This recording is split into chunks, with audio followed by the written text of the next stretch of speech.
welcome to Digital Health Talks, where we explore groundbreaking innovations transforming healthcare. I'm Megan Antonelli, and today we're diving into the fascinating intersection of art and medicine with Joe Desiderio. Joe is the chief connector at Connect XR, and I have known him for a long time. We met through our friend Alex Fair in that Health 2.0 community. Thinking back, at an event I did with Alex and the Walk-in Gallery, we actually had an art auction at that one. So it is incredibly sort of poignant that we are here talking about this today. And, when we look at how healthcare is grappling with both burnout and patient experience and clinical outcomes, Joe has been teaching me about how many amazing programs there are that are kind of evidence-based art programs within the New York community and nationally and even around the world. The World Health Organization is involved. So I'm so delighted to have him here today to tell us more about that and share some insights into, these amazing programs and the impact they're having on patients and providers. Hi, Joe. How are you? Thank you so much, Megan. Thank you. Thank you for having me. Yeah, it's so nice to have you on the show. It's been a long time coming. Yes, absolutely. So tell us a little bit, about how, your background and how you ended up kind of at this intersection of health and art. Sure. Great. Thank you again. All right. I won't go too far back. I'll start with school. I went to UC San Diego to be Jacques Cousteau, which turned into a trip into neuroscience and cognitive science and philosophy, which landed me back in New York City doing tech support in a bunch of big companies. So I wound up at Ogilvy and then ultimately at Sotheby's doing IT transformation in big multinationals. And Sotheby's, of course, had a lot of art connections. So I had a little bit of, I think, a side eye for art, from my Sotheby's days. And from there, I founded a health tech company, VoiceBrook, co-founded that with a few guys, and we are doing speech recognition and workflow optimization in surgical pathology. And there was a couple of little hits here and there over the past, 6-8 years where the pathology images actually look like art. So there was a couple of places, and I'll come back to maybe some of those, where art and pathologists and diagnosis and making something out of the art around a patient's experience really opened my eyes towards the power of, where art and patients can go, and even providers. So I got interested in that. I've always been interested in art. My wife's an artist. Actually, her surfboards are hiding behind me somewhere there. A hand-painted surfboard. So I have it at home, I have it at work, and I've been really pursuing who's doing what with art and innovation and creativity in healthcare on a couple of levels. So I guess I can pin it there. That's probably getting too deep. Well, then, of course, there's the story of the hats. The hats. And I'm gonna mess up my hair. Hold on. And the sign. Okay. and the mural. So it was actually at the first digital medicine conference, I guess, but well, not the first conference, but the first time you brought the hats was when we had Geeta Nayar speaking, and we had the Node Health hats, and those had your chips in them. Yes. Which you could even, so the intersection of art, technology, and healthcare, that we could, kind of bring up the conference agenda and everything on. So that was super cool. But then in June, we had Joshua Morales, right? Yes, NYC, local graffiti artist. NYC in town, and he was painting the mural and did hats for everybody, and that was just so much fun. But, and of course, from an event perspective, it adds a buzz and an excitement. But we didn't tell the story as much as I would have liked to. So I'm so glad we're here today to talk about, that intersection. And in that, you've told me, we've talked a lot about the New York City Health and Hospitals program that's going on. I'd love for you to tell people about that a little bit, and just, where these programs kind of began and where they're having impact. Sure. So for me, I span a lot of worlds, and one of them that I've been interested in for many years, also a little bit in my background, won't bore you with that part, but the Association of Medical Facility Professionals is another organization that I participate with. And in that space, basically the who's who of the healthcare built environment architects, engineers, construction firms, and all the ancillary services. So furniture and flooring and wall coverings and all these things. And in that space, there's a lot of emphasis on design, interior design, facility, just the whole facility design. And so wherever art pops up, there was a really interesting presentation a couple of years back about how they were using art for tranquility in was a psychiatric intake emergency area. And using art, they tested it out and they found that by using tranquil art, and they classified it different ways. So versus something, Jackson Pollocky looking very, busy and splattery, the tranquil art on the walls actually had a big impact on how much they needed to medicate and the time to be able to admit someone and all that good stuff. So I've been sort of pulling at the art thread on the facility side. And as far as the hats and all that, I met this artist at NYC at an art show, and we've been poking around at a few different things. I happen to be on the board of the Hit Like a Girl podcast, and I touch on men as allies and a bunch of things. And we were doing a meetup, and we said, wouldn't it be cool if we could incorporate something with the flavor of New York City? And that turned into creating hats with messages. So that was one little thread. The bigger things happening in New York City, we have from the facilities space, which is why I brought that up, the Arts in Medicine program is here in New York City Health and Hospitals. And we don't always realize, but New York City has a public corporation that manages around a dozen hospitals around the city and a bunch of other facilities. And over the years, they've built up a very, very big portfolio of art. So if you go to a hospital in Queens, you can walk under a Keith Haring, mural of, old graffiti from the early 80s. And it's just many places in New York City. So just New York City having a big portfolio is sort of one aspect of arts in medicine. And there's other aspects around, putting art on a cart so that you can engage folk, staff who are just burning out in the middle of the day or just want a little break, and they can make a little art project with their team or even with patients. There's all kinds of interesting stuff happening around art for treatment and for just the facility and the spaces around us. Yeah, it's so amazing. I mean, and I know a few years ago, and my memory isn't serving as it always does when I'm live, but you'll probably remember her and the business. But I think it started at Johns Hopkins, the music and medicine, where it was all about sort of the sound therapy and just kind of overcoming just the horrible alerts and just the noise. Sure. Yoko Sen, I believe. Yes, Yoko Sen. Yeah, yes. She took her experience as a pianist, I think, or trained musician, and applied it to what the sounds that were happening around her with all the alerts. And so that alert fatigue, she's very interesting. Mm-hmm.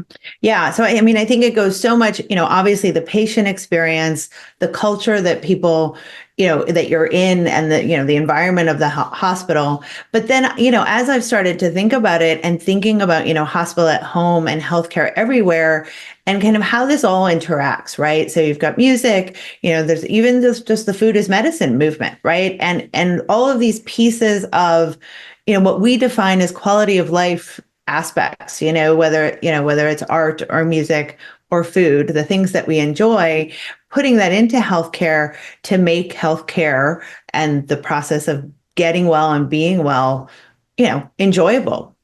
Absolutely. I'm super excited if I can give two sort of little mini New York City plugs. Hip Hop Public Health, Lori and Dr. Williams and Dougie Fresh, using hip hop as a platform to get, mostly kids, but pretty much everybody excited about healthcare issues using hip hop. They put out amazing content. It's really fun to see how they're using hip hop as a lever. And locally, we have another program, which is a little more well-known in the education space, but I've been sort of pushing some creative nudging about getting them more involved in healthcare proper. We have a program called the Green Bronx Machine, which is an educator out in the South Bronx using food as medicine, but giving the kids lessons with grow towers right in their classroom, getting them excited about the science of growing, about cooking with healthy foods, and just getting more healthy food access out into the community. So maybe not art proper all the way, but it's very artful and it's very creative. And I think those are the things we need to really move the needle on this stuff. I know. And, I saw you post about that recently. And it's so funny because in my sort of discovery of all of this, which was a little bit more around the sustainability side of things, I had a blog called Sustainable Motherhood once, and I highlighted his programs in New York City Nice. as being so, years ago. So it's all coming together. And I think that's what's so exciting to me because as we talk about healthcare and we talk about it as a sick care system where we're constantly, if it doesn't have an ICD-10 code, it doesn't exist. And, we've got to focus on, what happens before, and there's been a lot of discussion around, loneliness and the impact of loneliness on mental health and teens, but also, and also, you mentioned hip hop. Public health, which is I'm so excited to learn about them. I think I had mentioned to you, and we haven't gone fully public with it, but that our charity for the Health Impact event coming up in January is Road Recovery. And of course, their program is to use music and music programs for teens in recovery and with mental health issues to, bridge that and stuff. And they did some incredible things over the pandemic where they took the programs that were, based in sort of outpatient facilities and brought them virtual. And, seeing these types of programs really gain momentum and really have measurable impact is just exciting. And then also to see the health systems truly getting involved, because I think, around 2016, 2017, when the shift or the focus or the discussion around social determinants of health and, sort of awareness of, okay, these things matter, right? Which is sort of, to some degree, you think, well, duh, right? Of course they matter and stuff. But at the same time, it was, how do health systems get involved, right?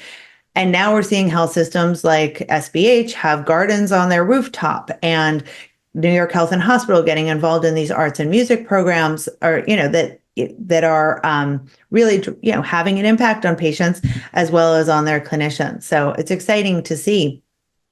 Tell me a little bit about as you're seeing these evolve, right? Who are the people within the organization that are championing it? Oh, wow. That's a tough one. HHC has a specific group for arts and medicine. I think that's an outlier. I think some of it's going to come through patient experience. I hope more of it will come through patient experience.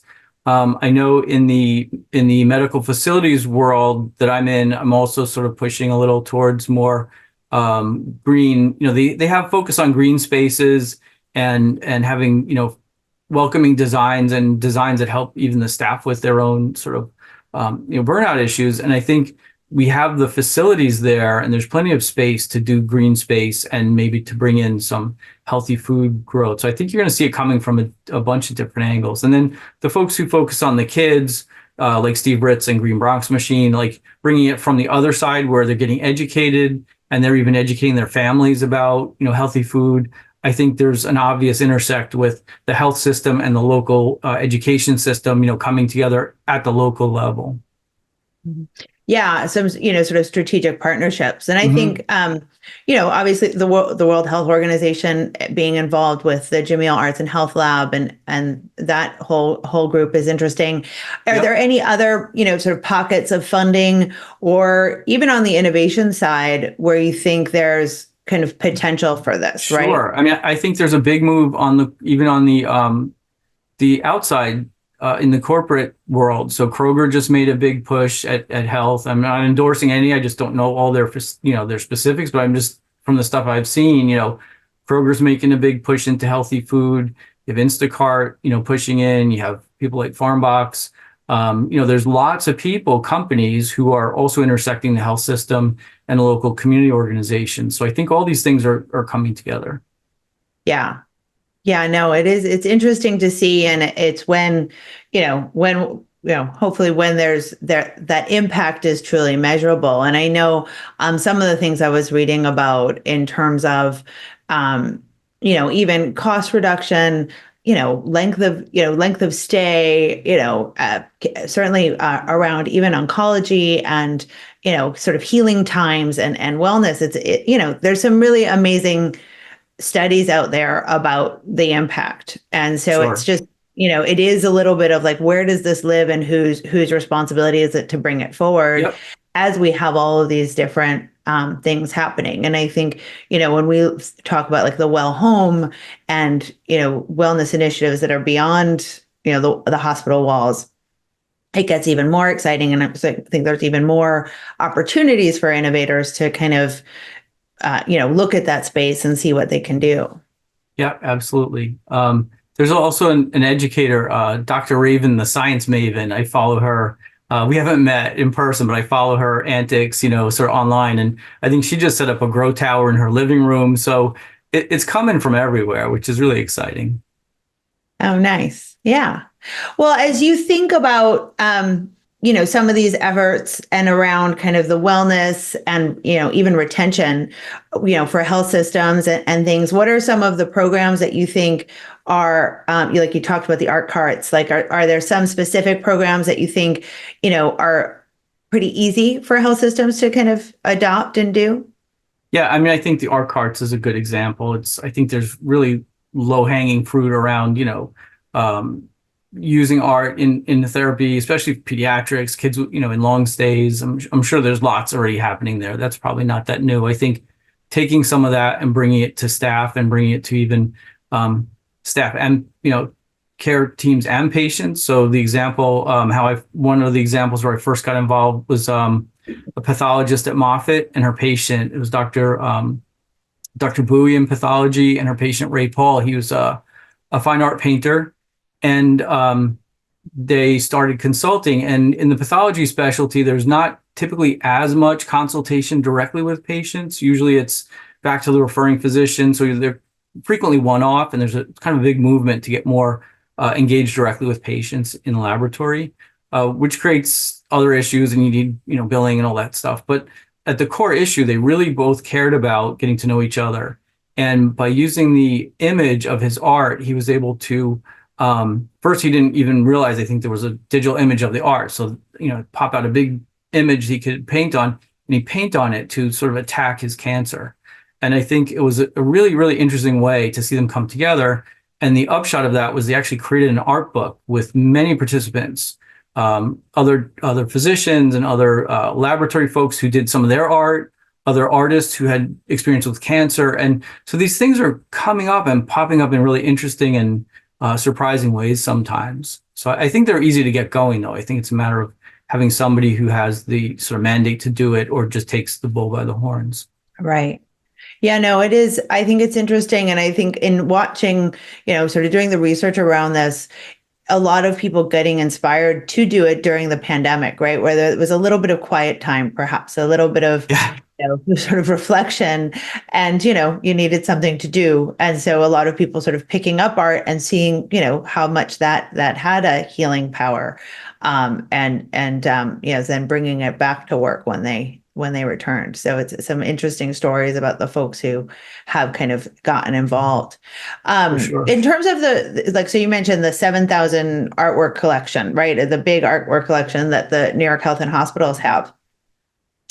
Is that, how do they fund that? Is it all, where does it build from? And then is it all throughout their health systems that it's shown, or do they have galleries? What's the... Yeah, I can't say I'm a very expert, and I would love to bring in Larissa Trinder or somebody who's in the program to really talk about that. But from what I understand, they've built a lot of it up over time, over many decades of, commissioning pieces here and there. I think they show some of it formally. I think they do walking tours here and there. I know they put out a book, which I have around here somewhere, and I'll definitely bring to HealthIMPACT. They have a book about the murals of HHC as a corporation. They still do lots of mural work. So I'm not really as sure about the funding. I mean, I don't know exactly what levers they're pulling on funding that, how it has impact to local communities and bringing local artists in, I'm sure, is a big part of it. I think the city also is probably involved in some of that stuff. I saw a presentation recently with, I think Bloomberg Philanthropies was involved, and it was New York City HHC, so the healthcare side of it, the MTA side of it, and the public housing side of it. There's 3 organizations within the city that are all, municipally funded, and they all had their take on how art contributed in their spaces. And there were some overlaps. Amazing presentation of that. If I can dig it up, I'll add it to the show notes. Awesome. Well, yeah, I'm so excited to dig into this more at Health Impact in January. And as we kind of lead up to the event, I think, it's one of those things where, once you start looking, you realize how much effort is there and how much is going on. I mean, and the program at New York Health and Hospitals is super impressive and extensive in terms of how many people they have. And I think there's a really nice, I left it out, there's a nice network of arts for social prescribing. There's a community of it. And again, like if you don't know that it's out there, you don't know where to look. I know there's teams at Stanford and Johns Hopkins, and I think that's, probably lots more than I'm thinking of. There's really interesting community there too. Right. And you think if these hospitals are, certainly New York Health and Hospitals, which, it's not necessarily as, wealthy or robust as some of the other hospitals, if they're spending the time to invest in it, there must be seeing some value and some impact. And, and it is, they've got quite an extensive department in place working on it. And then of course, Johns Hopkins program is well known and established as well. So I'm excited to kind of reach out to them and get them engaged as we talk about this more in January. So when you think about it and you've been kind of championing this for a while, what's the thing we need to do? What, is it kind of get out there, talk more? What's the, how can we really kind of build some momentum around this movement? But I think it's a matter of knowing that art and artists are a way to really create engagement and bring visibility to a topic. And this is something I spoke to Dr. Nayar at the last session about. How can we use art, data visualization, especially to drive progress against misinformation and disinformation? So if we take a topic that's really hard to get people interested in sometimes, or to cut through some of the noise, how can we use art as a way to really get the topic in front of people in a way that makes them stop and look at it, and then bring in people who have those skills to help address it? Oh, I love that. And I think that's so important. And obviously visual arts, music, that's, it's the best way to communicate. There's awesome dance. There's a STEM from dance team here in New York City that are teaching young women about STEM career. I like to say STEAM really more than STEM, but, and she's now going across the country creating opportunities for young women to get more involved and stay involved in STEM. So every aspect of the arts, I think, is on the table. Yeah. Well, absolutely. We'll have to share the resource for that too. I wasn't aware of that one. That's great. I think I have 4 pages of notes. I'm trying not to just blab them all out, but I'm happy to share them. But yeah, no, and that's, I think maybe we can, as a summary of this, and also to put forward, we should do, a blog post or something for Health Impact to kind of put all these resources together, because I think that's a good way to get started. And I think there are quite a few, experts and leaders in the space that we can kind of begin to tap for this. So I'm happy to help curate and connect any of those dots anytime. Awesome. Well, thank you, Joe, so much for joining us. I appreciate it. And I really appreciate your, both, your ability to connect, but also to continue to champion this important topic. Because the first time you sent me something about it, I was like, oh my God, I love this, but it's one of those things where, somehow, there's another cybersecurity breach and we pay attention to some of these topics. Oh, important too. Absolutely. Thank you so much for having me, Megan. I appreciate it. These are super important and very incredibly valuable. And in some cases, easier to move the lever on, because it is something that people are both passionate about and they enjoy. So thank you very much. Thanks again. Thank you, Joe. And thank you, everybody, for listening. This is Megan Antonelli, and you've been listening to Digital Health Talks and Health Impact. Thank you so much.